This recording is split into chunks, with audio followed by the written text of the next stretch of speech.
Class, do you know what demand means? Class, do you know what's the difference between an animal cell and a plant cell? Yada, yada, yada, yada. Sounds familiar?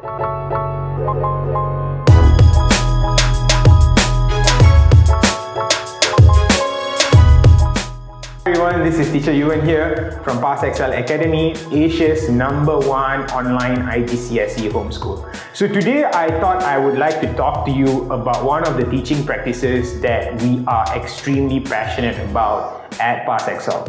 Now, would you like to know what that is? Very simple. Every time that we ask a question to the students, we never give an answer. Yeah, it sounds simple, right? It sounds super simple. But now just rewind back and think how your classes were conducted before. The teacher comes into class, the teacher asks you a question, and the teacher answers themselves. Sounds familiar? Mr. Garvey? God, son of a... Did I stutter? Now, it sounds not so important. It doesn't make a difference. Why does it even matter that the teacher pauses and make sure a student answers? Now, what happens there? Why do we have to do this as teachers? Number one, when you take that silent pause, that so uncomfortable pause,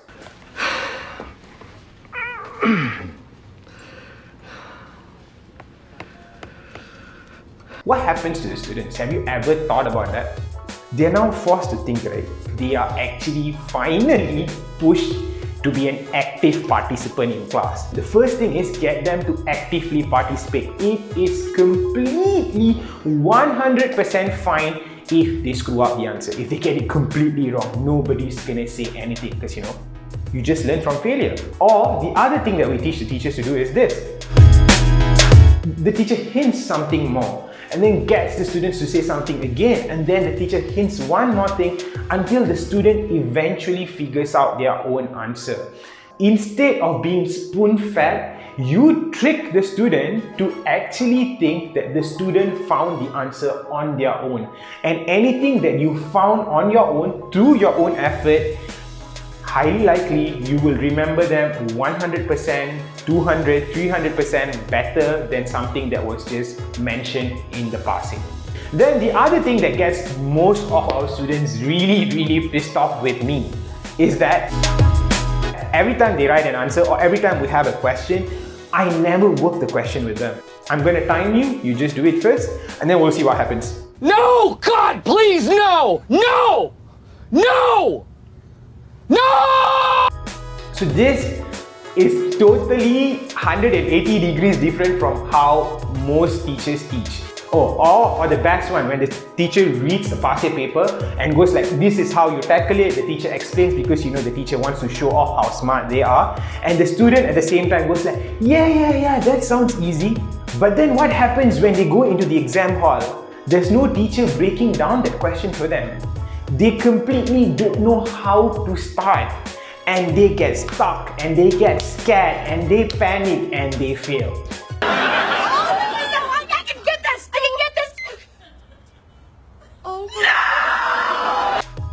no! This is what we try to avoid at Pasxcel. So the first time it's always your attempt. So you do it, you mess it up, fine. Second version, I'm still not going to give you the answers. I'm just going to correct you, and then finally we come to version 3 where it's finalized, or maybe version 4 until you really get the answer right. And all this while it goes by your strength, your weaknesses, fixing where you're weak, enhancing your strength and all that. Now, every single time a student improves and when they revise, what does this tell them? That tells the student that in anything in life, as long as I'm willing to try, as long as I'm willing to be coached, I am going to get better. You got a dream, you got to protect it. People can't do something themselves. They want to tell you you can't do it.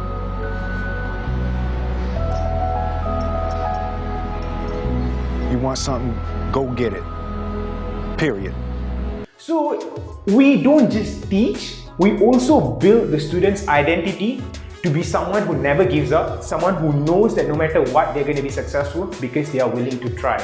And that has made all the difference when it comes to forming a student's not just IQ, but also EQ, SQ, and forming their identity. So I hope this helps. I hope you try this out with your child and let us know how it goes.